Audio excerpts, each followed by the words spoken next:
Hello and welcome back to WebWise. Today we're looking at a 2012 Ford Fusion. We're going to take a look at some features and some options and give you a first look. This particular model is a 4-door, 4-cylinder automatic transmission. It is equipped with aluminum wheels and a triple coat clear coat paint. Let's take a look under the hood.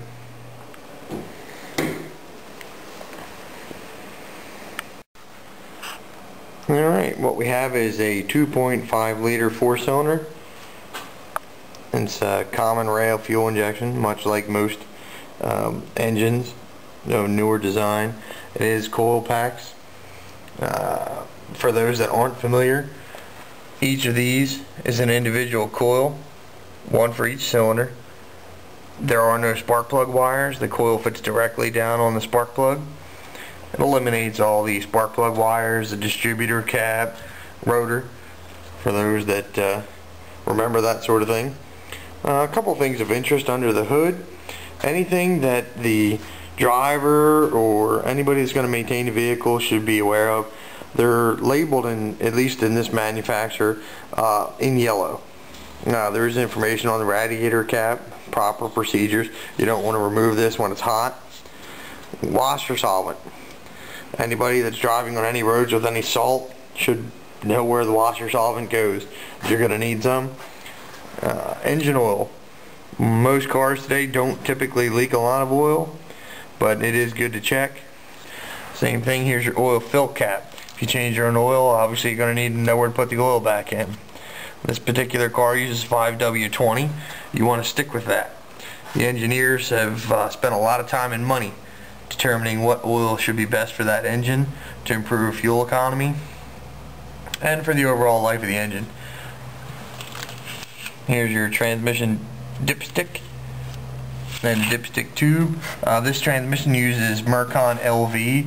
It's a replacement for Mercon SP. Here's your battery. Should you ever need to jump start the vehicle, you can simply remove this protective boot. You can jump start the car. Do not jump start any new vehicle with the key on. It's going to cost you a lot of money. There's a lot of critical components that don't like that. Here's your fuse box. Probably the first thing is going to be damaged should you jump start it. Again, be very, very careful. Here's your air filter. You want to check that. These days, a lot of independent garages, they're looking around under the hood, they're going to try to sell you something. There's nothing wrong with being able to look ahead of time and know what's there. If you need an air filter, go ahead, go buy one, put it in. If you're not comfortable with it, at least you know it needs the air filter. You know, maybe it needs an oil change. Know what you have, know what needs to be done. It's going to save you a lot of money. Okay? Let's take a look at the interior.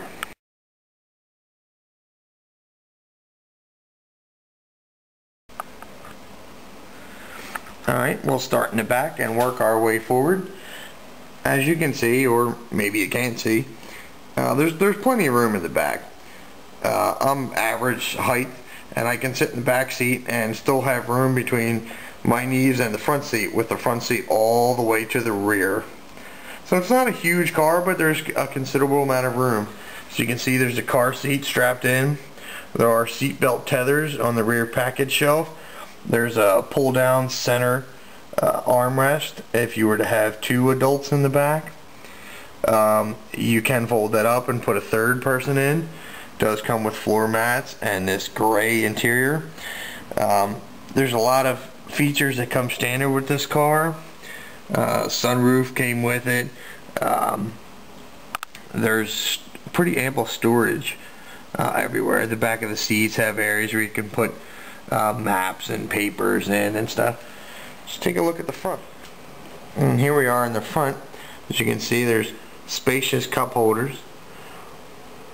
Storage in the center of the dash. We'll show you that in a minute.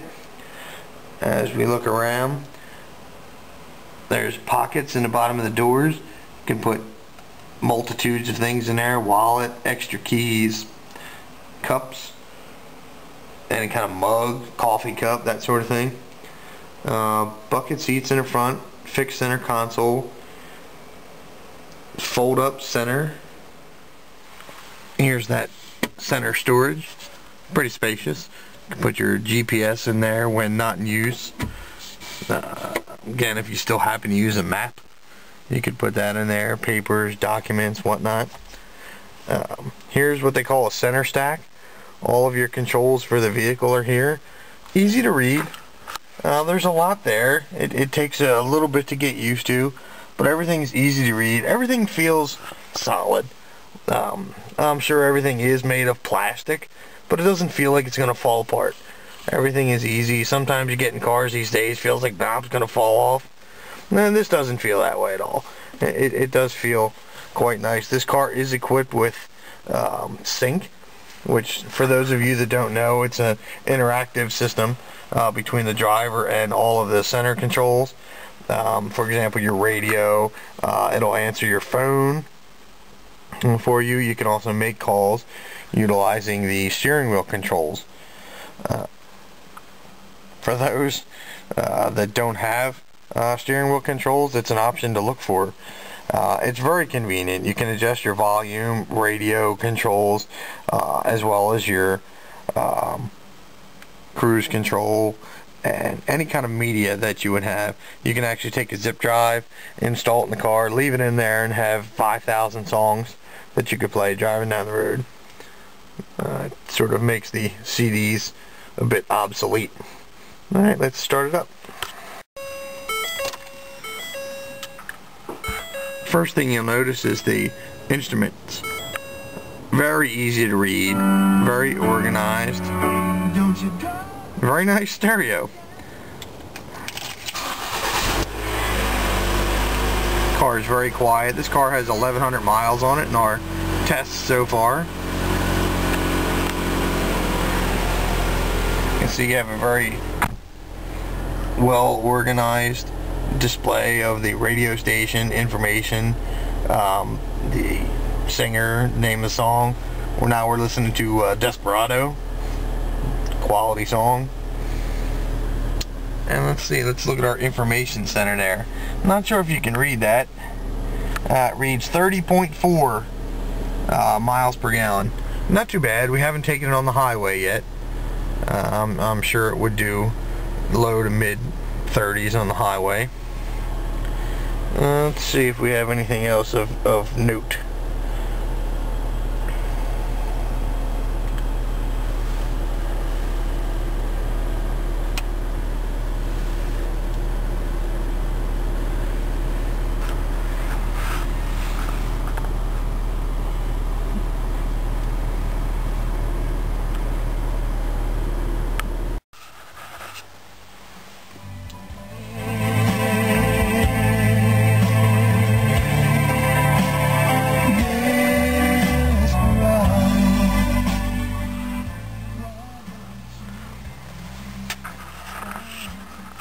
I'll spare the WebWise audience and not sing along. Okay, let's take a look at the trunk. First we have the key fob. You can obviously lock and unlock the doors. There is a panic feature, and the fourth button, you'd press it twice and it does unlock the trunk. It has been an option for quite a few years now. Many cars don't have that. Not sure how much you can see, but bear with me, I'm in the garage. It's about 28 degrees outside. The trunk is pretty substantially sized for a car that's basically a mid-sized car. The trunk is quite large. You can fold down the back seats if you need to carry home some smaller furniture, or you need to go to Lowe's, Home Depot.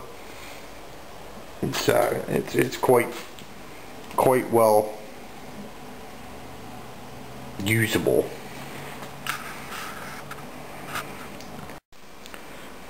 There's a look at the spoiler on the back of the car. It's a nice design. Spoiler adds a little bit. You can get it without it. That's not to your liking. There's a look down the front of the car. New style antenna. The sunroof does have the option where it'll just flip up 2 inches in the rear. It does give you a nice amount of air without being fully open. And again, there's the 4-door. Convenient if you're loading children in. I think anybody that's helped a 2-year-old get in a car, it's much more convenient having a 4-door. There's the Webwise office. Alright. And here is the 2012 Ford Fusion.